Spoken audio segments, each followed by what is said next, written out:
Welcome to this installment of our Future Driven Forum. Please welcome our host, John Bozzella, the President and CEO of the Alliance for Automotive Innovation. Good afternoon. Today we'll be discussing a topic that's always important, but even more so as the weather gets warmer. We're talking about the dangers of pediatric heat stroke from children being left in a vehicle or gaining access to a vehicle. The risks of heat stroke can prove deadly.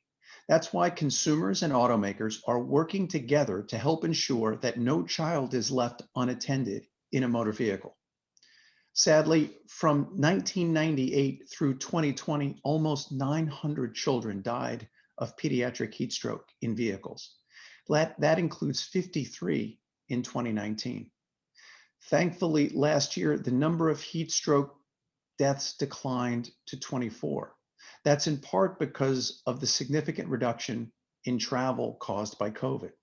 Now our economy and routines are once again changing, and it's important to focus more public attention on methods to help ensure that no child is put in danger by being left alone in a hot car.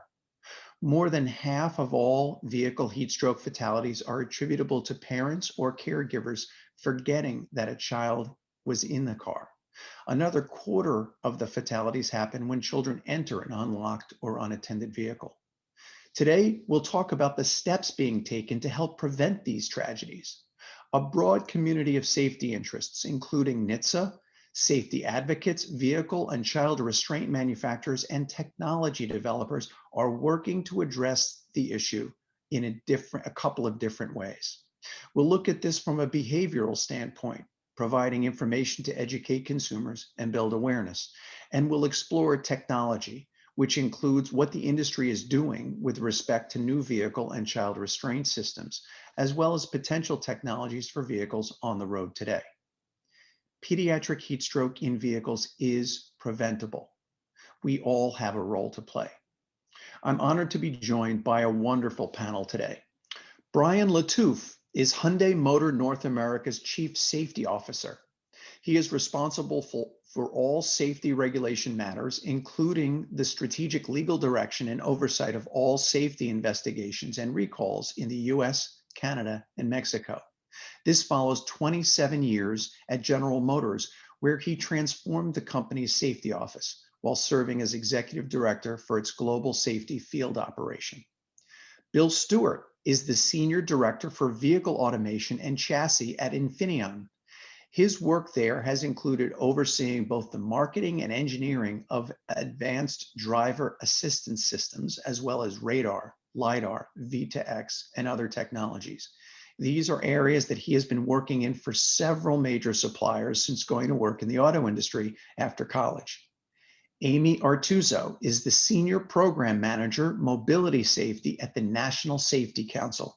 She has 22 years of experience working in child health and wellness, and she leads a number of National Safety Council initiatives to educate all of us, but especially parents and caregivers, about all aspects of child safety inside and outside of vehicles. Welcome all of you, and thanks for joining us. Let's start with what parents and caregivers can do to reduce the risk of pediatric vehicular heat stroke. And Amy, I'd like to start with you. What can we do? All of us could find ourselves in this circumstance. So what are your thoughts here? Well, first, thanks for having me. I appreciate the opportunity to participate. To get started, I'd like to make sure that we're all have a basic foundation of information, because often people think this topic isn't relevant to them, and it truly is relevant for everybody. These deaths have occurred in all but 3 states in the US. They've happened in every month of the year. And when we think about this topic, often people think of children being forgotten or unknowingly left in vehicles. There's actually 3 primary circumstances leading to these deaths. As you mentioned, John, just over half since 1998 have occurred from children being forgotten or unknowingly left in vehicles. Then the next leading circumstance is children gaining access to unlocked vehicles. And this is where we start to get in that realm of it's relevant for everybody. If you live in a neighborhood with children, if you work with colleagues who have children, retail parking lots, where we want to encourage everybody to be alert and aware. And then the third circumstance is children knowingly being left in vehicles, not with malintent. Parents think that, oh, I'm just going to run in quickly to run an errand, and it could end up taking longer. Pediatric vehicular heat stroke is the leading non-crash motor vehicle related cause of death for children. Children are more at risk than adults because their bodies heat up 3 to 5 times faster. And there's a number of things that parents and caregivers can do to help with this situation. So many people say this is never going to happen to me, including the parents who have tragically experienced these circumstances. And so we want to create reminders. We want to create habits, because a lot of times, especially in the situations where children have been forgotten, parents report being on autopilot. There's been a change in routine, lack of sleep, increased stress, which we've all been under, especially during this last year. And as you mentioned, while there's not hard science to back it up yet, we do think that the decrease in the number of deaths last year were contributed to from people not traveling as much to work. Children were not being transported to childcare. But 24 is still too many. One child is too many, because this is a preventable cause of death. And so today we're going to talk about those layers of protection that we all can contribute to eliminate this preventable cause of death. Yeah, Brian, from an automaker perspective, how do you think about education and awareness? These are, of course, they're your customers or consumers. So how do you think about it? Yeah, thanks, John, and thanks for having me as part of this panel. It's a tragic, unfortunate event, and it's happening to the most fragile and innocent among us. So we really need to have some action here, and I think what we're focused on is a holistic approach, right? Not just technology in cars, but communication, like Amy is doing, and making sure people understand, that this could happen to you. It's not just happening to others, right? So, and I think facts are important. As an engineer, I like numbers, but it's just how rapidly the interior of a car can raise in temperature. It's just amazing. Outside 70 degrees, you can reach over 115 degrees within minutes, and surface temperatures of a interior of a vehicle at 80 plus degrees ambient temperature can reach north of 180 degrees Fahrenheit. The solar loads, when it's sunny out, sun gets through the windows, warms the air inside the cabin, and dramatically quickly heats the interior of the vehicle. So I think communication is important. There's opportunities such as this podcast to inform people for that awareness. And there's also opportunities for communicating at establishments. As you enter a Costco or a shopping area, did you look behind in your car? And then there's opportunities, of course, with technology that we're looking at with Hyundai. Hyundai has exciting new technology. We have a base product for rear occupant alert systems, where during a drive cycle, if you open the rear of your door, you're reminded at the end of your ignition shut off of the vehicle. But we also have ultrasonic sensing, and we have we think OEM leading technology that uses ultrasonic sensors for detecting motion in the back of a car, and alerts through lights of the vehicle, horn honking, which is very loud, and also through BlueLink, we can send a text message to a person who may be apart from the vehicle that the alert's been notified. Yeah. So, this is your point about a holistic approach is really interesting. And I want to make sure that we do think about it holistically and talk about it, certainly in this context, holistically. Bill, from a leading technology company perspective, clearly technology plays a role and can play a role. And we'll get into that a little bit further in a minute. But while we're still on this question of awareness and education, what role can we play? What roles can we play both as companies and in executives as companies, but also as individuals to raise awareness and educate people?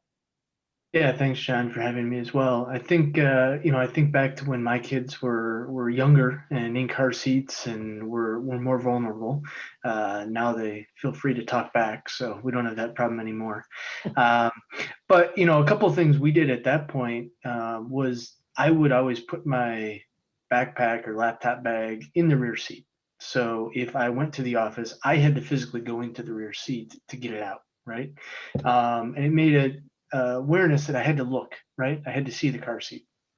One of the other things that I think a lot of cars today have, especially with the adoption of EVs, a lot of them have a climate mode where you can, because you're not don't have emissions, even if you're parked inside a parking garage, you can maintain the temperature of the cabin.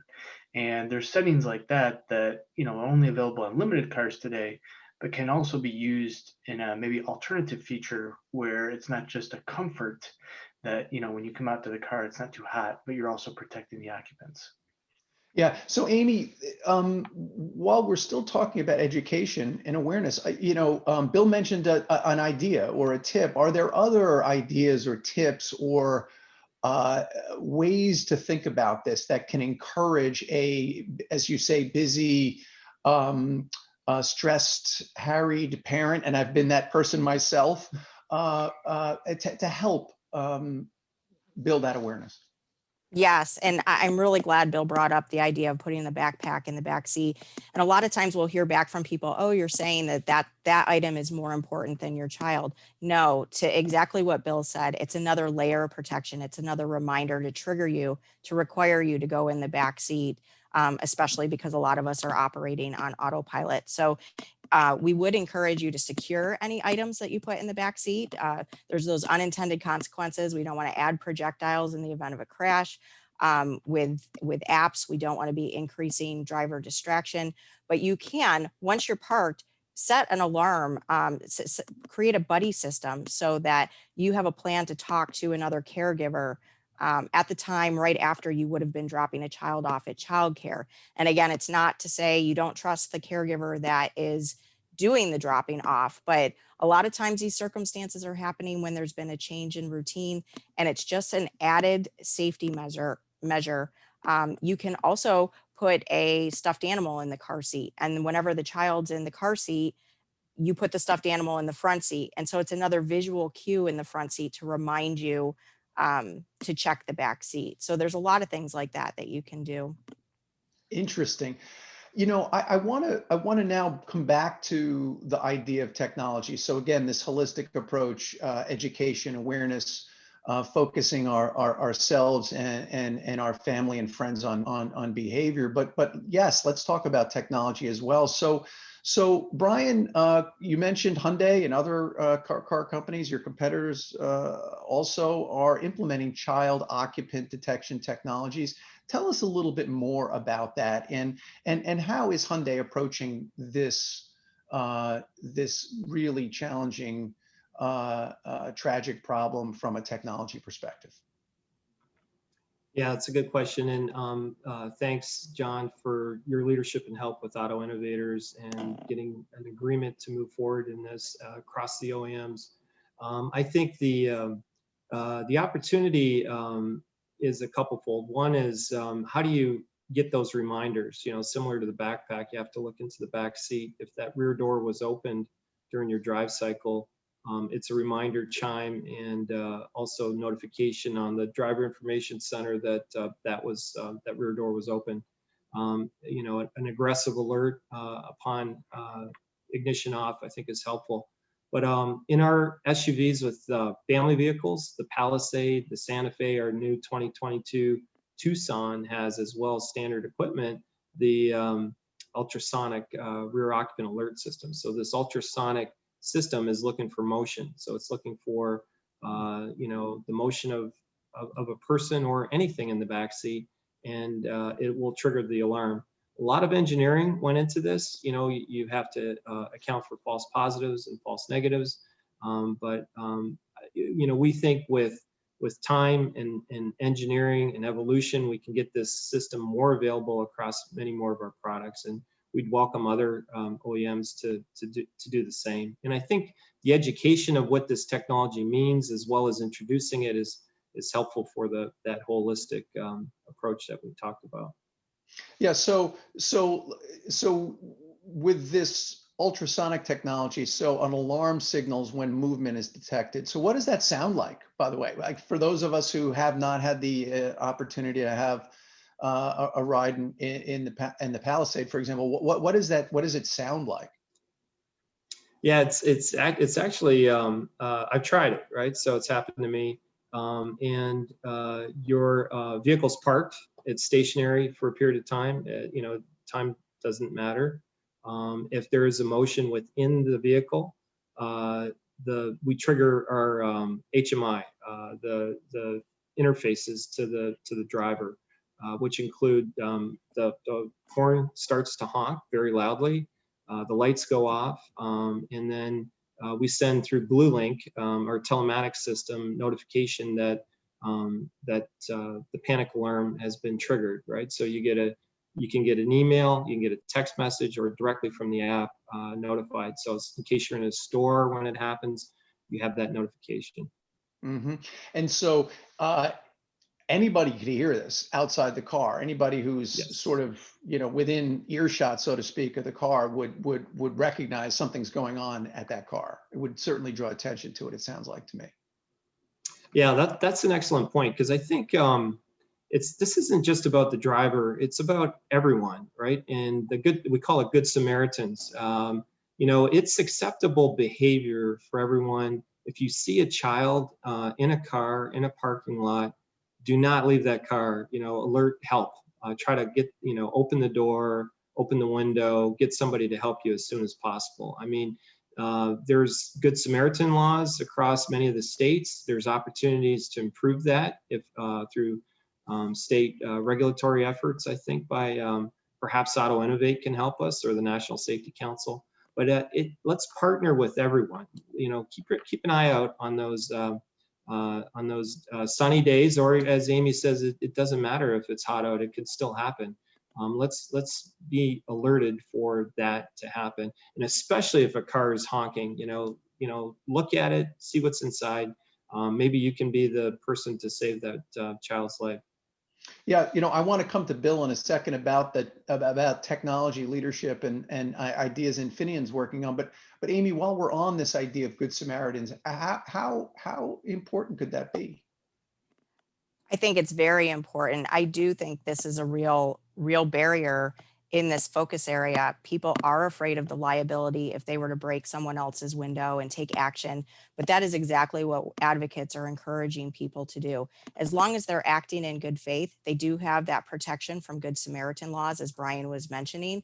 And you want to call, as Brian alluded to, see if somebody else is around, see if they can go look for the driver of the vehicle. But we are talking minutes where this situation becomes fatal for children. The data points that everyone's liking to hear. American Academy of Pediatrics does say children are at risk even when temperatures outside are in the high 50s. This can happen on cloudy days. The difference is how much time we have before a child's core body temperature reaches a fatal scenario. And that's why we see a spike in summer months and in warmer temperatures. But as I mentioned earlier, this has happened in all months of the year. So you want to take action. You stay with the child until help arrives, till first responders arrive. So you want to call 911. But you do want to take it. If as an easier example, if it's 90 degrees outside, studies have shown that in the first 10 minutes, temperatures inside an enclosed vehicle increase almost 20 degrees. When a child's core body temperature reaches 104, symptoms of heat stroke start to set in. When it reaches 107, that's when the situation starts to become fatal. So when you think about that 20-degree increase in 10 minutes, and 80% of the overall increase that's going to happens in the first 30 minutes, we really don't have a lot of time to work with here. The priority is getting the child out of the vehicle. That's very helpful information. So Bill, how is Infineon working on technology solutions? You have automakers as customers and others. How are you looking at technology that can reduce pediatric heat stroke?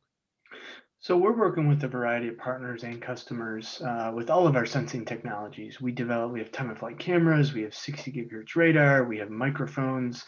There's a lot of various tools that we have which could be used to solve ultimately the solution.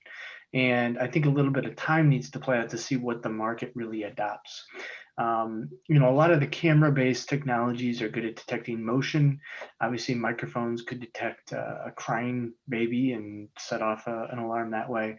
But what we really see is the best solution ultimately is 60 gigahertz radar. And the reason for that is you can detect vital signs. You can detect breathing, you can detect heartbeat.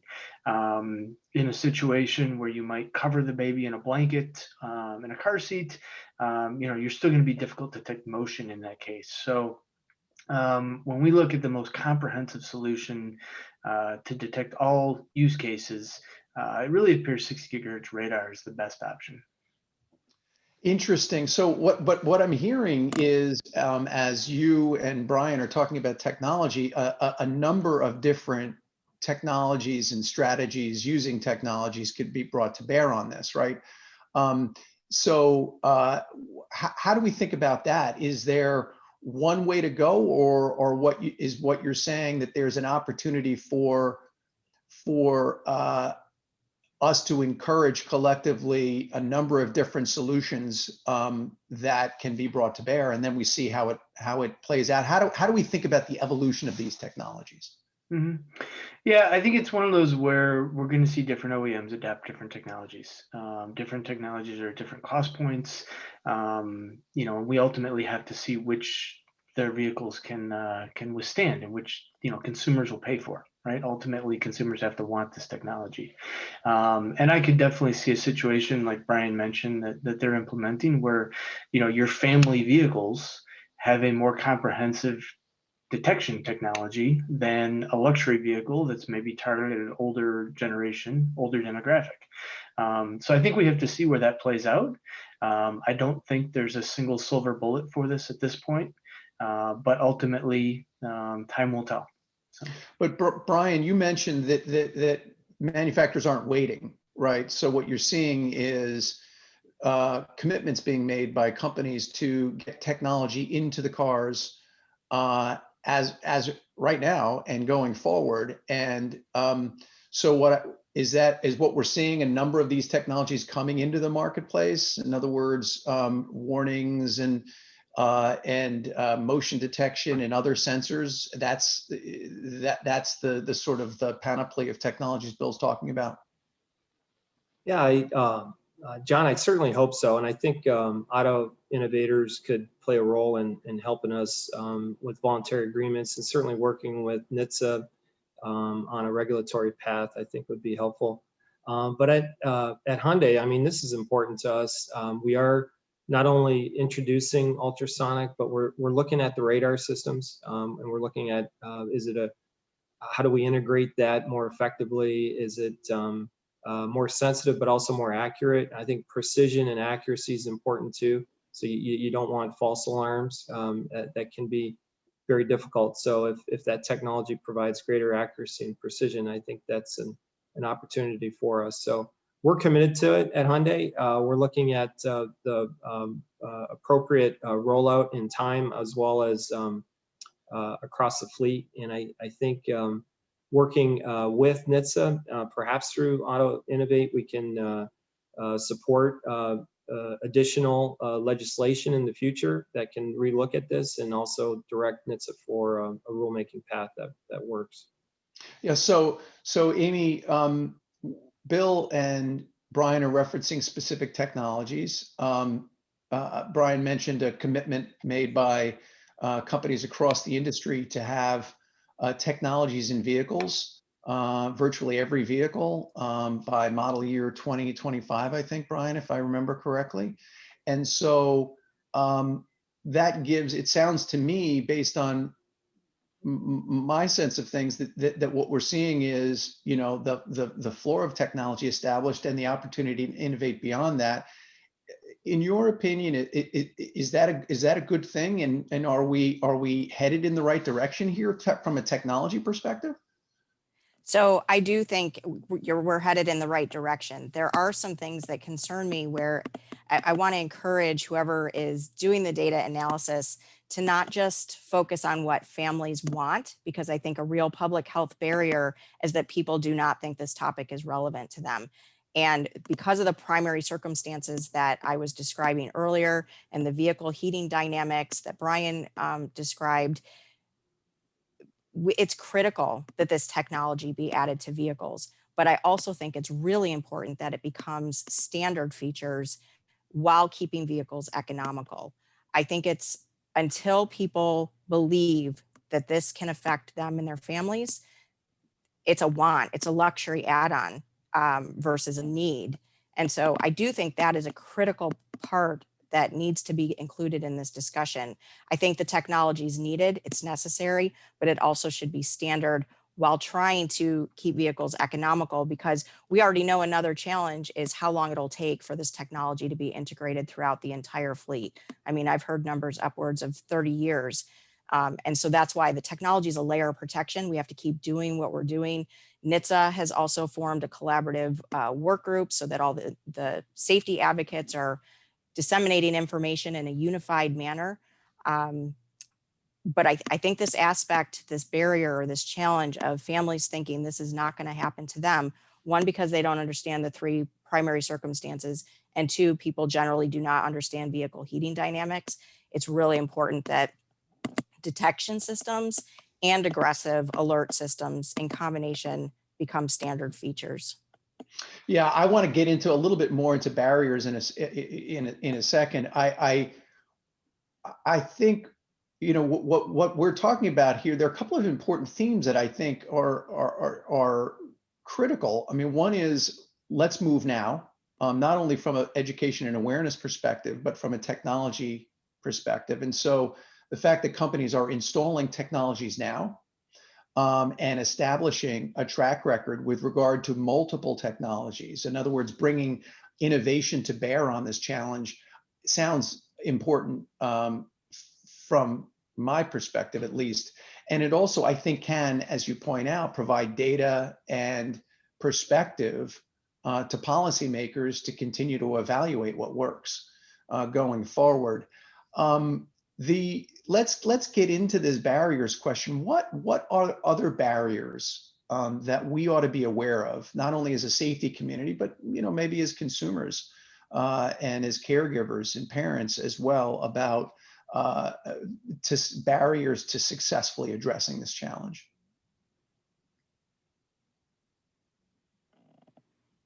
Well, I think we've talked about several. I think we've one, relevancy, understanding that the different circumstances that this can happen to anyone, that it can happen on cloudy days, that children are more at risk than adults.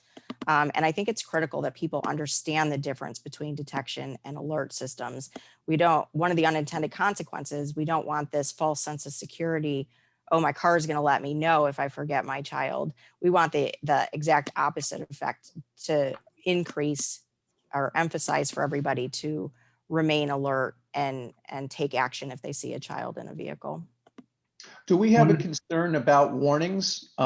Sorry, Bill.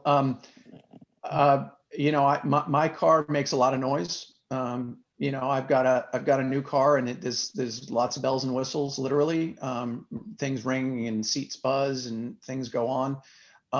How do we make sure that there isn't a propensity to ignore or tune out the warning that's associated with whatever the sensing capability is? Yeah, Go ahead, Go ahead, Bill. Bill, I'm sorry. Let's go to Bill. No, that's okay. One of the things we've seen with a lot of the sensing systems and adaptive automated driving systems, false positives consumers hate them. The lane departure warnings in your car that will beep at you, kind of what you talked about, the buzzing in your seat maybe. If it's buzzing at you when you're intending to change lanes, even if you don't use the turn signal, you're going to turn that off, right?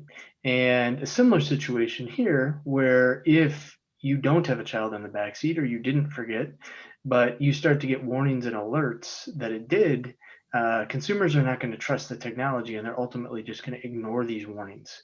So while ultimately false negatives have the worst consequences, in order for consumers to actually use and adopt the technology, we also have to eliminate false positives.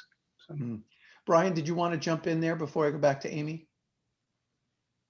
No, I agree with Bill on the false positives and false negatives. And as engineers, as your technology evolves, I mean, we went through this with automatic emergency braking, right, as our technology, and it's been a lifesaver for active braking for crash threats. Just, time and engineering and evolution, it gives us as engineers an opportunity to further refine. So I think that's that's part. I mean, it's the issue here in my mind is intent and also focused. Similar to what Amy says, is this could happen. One other comment I did have though, John, is that I talked about better state laws on the Good Samaritan case, and that's promoting the positive behavior. But also there's opportunity for better state laws on the negative behavior. Make this illegal across all the states, right? That this is illegal behavior. And I think enforcement on this is an opportunity, right, to change behavior. And that threat, I think, has proven itself with belt use, drinking under influence. When you have that threat of enforcement and also criminal behavior, I think it changes people's mindset and it gives attention to the issue. Amy? I agree with what Bill said, and I'm glad Brian just brought up the legislative factor. NSC does have a legislative report where we documented the unattended child laws. There's only there's 21 states that have unattended child laws, and they vary significantly from what they include. And it also maps out which states have Good Samaritan laws that specifically call out attempting to rescue a child in a vehicle. So I encourage people to check out that report. Even though it was published in 2018, the laws have not changed since then, and people can find that at nsc.org/hotcars. Yeah, I'm taken with Brian's comparison to seatbelts, right? Where we had a comprehensive approach as a automotive safety community, right? Where you had primary enforcement laws, enforcement, education, technology, all being brought to bear to help solve the challenge. And so what I hear the three of you talking about is a similar comprehensive approach with a lot of the similar elements, which is, given the progress we've made with regard to seatbelts, although we're not completely there yet, certainly suggests that we have a model to follow. Amy, you mentioned it's going to take a while to turn over the fleet, I think you said, right? So you think about there are roughly 280 million vehicles on the road in the United States. Bill and Brian and their counterparts and competitors as technology developers and manufacturers getting technologies into the new vehicle fleet right away is exciting and important. But it's going to take years to turn the fleet over. What do we need to be thinking about in addition to education and awareness in the meantime? Are there other tools that consumers can use in vehicles that are in the market today, in use today, that don't have these technologies? Well, again, I want to caution people about adding aftermarket products that could end up becoming projectiles in a crash. We do want to avoid that. I think we have to continue the educational component. We need more research as to maybe social marketing research on what's going to appeal or increase that relevancy to parents and caregivers. Not all of these deaths have occurred where a parent was the driver. It's happened with other, like babysitters.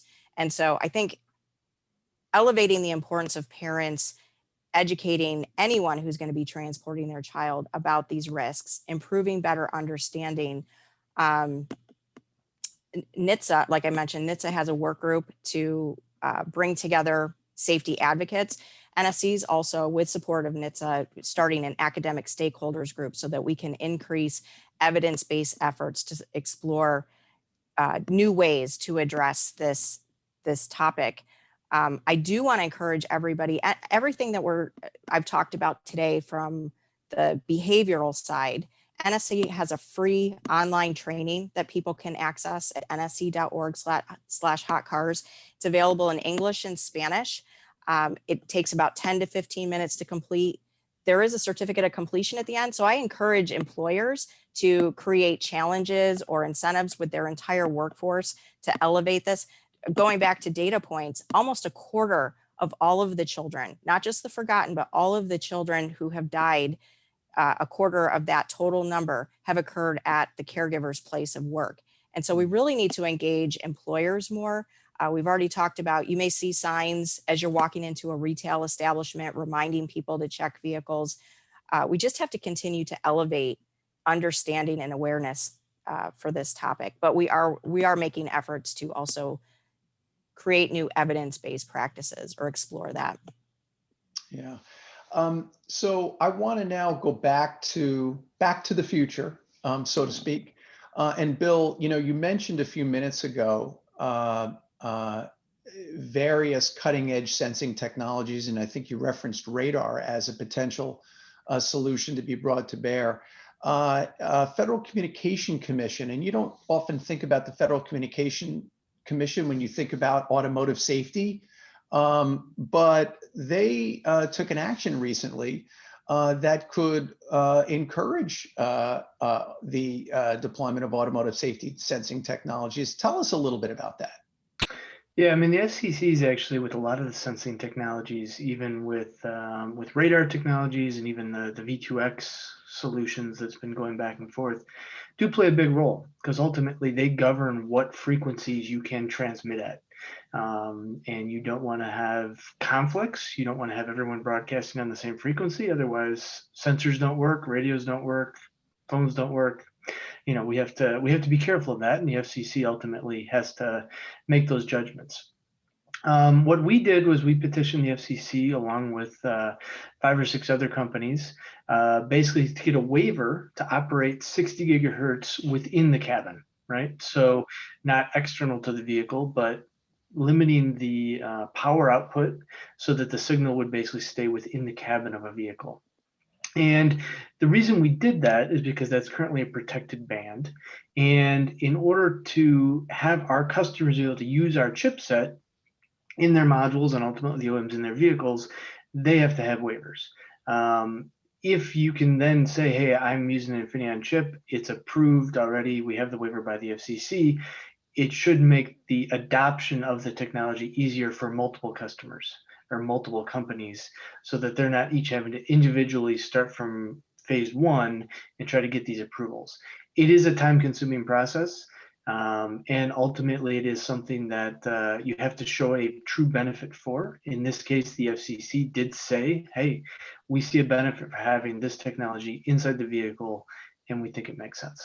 Yeah, it's really great. And I said a moment ago, you wouldn't associate FCC with safety. Of course, those of us in the industry do associate FCC with safety, whether it's these technologies or V2X, vehicle-to-vehicle communications technologies. So it is exciting to see how Infineon can then, use that waiver process to provide a customer, whether it's an auto manufacturer or other customer, with a solution that includes that permission to move forward. So that's really really interesting, and I do think it suggests that innovation continues to be important as we, in addition to the other elements of the comprehensive approach, education and awareness, to continue to attack and ultimately solve this challenge. We're coming to the end of our time here, and I want to give each of you one more opportunity to really, to really sum up what you think are a couple of the really key takeaways that we ought to be focusing on, not only as a community of interest on automotive safety, but from a broad consumer perspective. Amy, let me start with you. Key key takeaways from this discussion that we should carry forward? First, if anybody has the ability to invest in public health, social marketing, research to help find out what is going to appeal and make the subject relevant for parents and caregivers, I think that that's key. The second, as I mentioned earlier, is making this important life-saving technology standard in vehicles while keeping vehicles economical. And then three, continue the education. Visit nsc.org/hotcars for free information and resources. And NSC is happy to support legislative efforts as well. So I invite people to contact me so that we can continue to collaborate and be innovative together. And I just want to say on a personal note, as someone who's had an opportunity to work with the National Safety Council over the years, a great resource of everything from information, awareness, training. Really, you do great work there. And so thank you for what you do. Thank you. Bill, a couple of key final takeaways. Yeah, I mean, I think the key point is the technology exists, right? There's multiple ways we can solve this problem, but it exists. And, if we value, which I think we all do, that this is an important topic we need to solve, we need to just implement it. And, our vehicles are transforming to where they are having more and more sensing technology, more and more electronics. And so the additional cost, there may be multiple ways we can use these sensors too. So it may not be that this is purely a burden on the cost side of it, but there's also other benefits that these sensors can be used for as well. And I think that's something we have to keep in mind and say, hey, this technology is coming. We're putting these on cars. Let's figure out how to use it for a safety feature. Brian. Yeah, thanks, John. At Hyundai, we care, right? We care about this. We care about safety. And, our chairman says, let's move humanity forward and safely, right? I mean, it's our transportation promise to the customer. So this is really important to us. And the technology we're putting voluntarily in our products through our own initiatives. So it's important to us, as I said. But also, the takeaway from me here is the holistic message. What do we do immediately? And I think the Samaritan message is important. If you see something as a person walking through a parking lot, do something. Don't just let it go. And then the behavioral aspect, that this is really, really tragic. It's unfortunate. You have to change the behavior, and some of these incidents are not just accidents, but they're purposeful, which is in my mind a criminal aspect. So I think the holistic approach we've done here is important. The awareness, communication immediately. It takes time to get all this technology into the car park. It takes literally years and a decade. So what do we do now to stop this and never let this happen again? Would be my final thought. Well, Amy, Bill, Brian, I want to thank all of you for such an important and timely and informative conversation today. Thank you very much for being here. Thank you. Thank you, John. Thanks, John. That was an important and informative conversation. And as you just heard, what is required is a comprehensive strategy, as we've done for other shared safety challenges. Whether the issue is boosting safety belt use or raising awareness on the risks of drunk driving, one thing we know is that successfully working on safety issues involves coming at the problem from multiple angles. And the auto industry is doing its part. That includes boosting awareness. In addition to this Future Driven Forum, the industry has launched an online campaign to spread the word among drivers and others. If you see a child alone in a vehicle, it's critical to call 911 right away. Taking immediate action is key. That's the message we're sharing nationwide. This online campaign can be seen on social media across the country. We're also advertising on media outlets to do our best to make sure parents, caregivers, and everyone else gets this important message. We're not stopping there, though. Automakers are installing audible and visual rear seat reminders in vehicles. We've made an industry commitment to install these reminder systems in all covered cars and light trucks by 2025. And as you've just heard, it's very likely we'll continue to see vehicles with other systems and technologies that have additional advanced features and innovations. Despite all these new technologies making their way into new vehicles, parents and caregivers, we cannot stress enough that everyone should follow the safety experts' recommendations. Never leave a child unattended in a vehicle. And remembering these words after every drive: look before you lock. Always ask yourself, where's baby? Child safety is critical, and heat stroke can happen in just minutes. So it's important to take action right away. Thank you for joining us, and we look forward to seeing you again in our Future Driven Forum. Thank you for joining us today. We'll make sure to keep you posted about additional forums as we continue charting the path to a cleaner, safer, and smarter transportation future.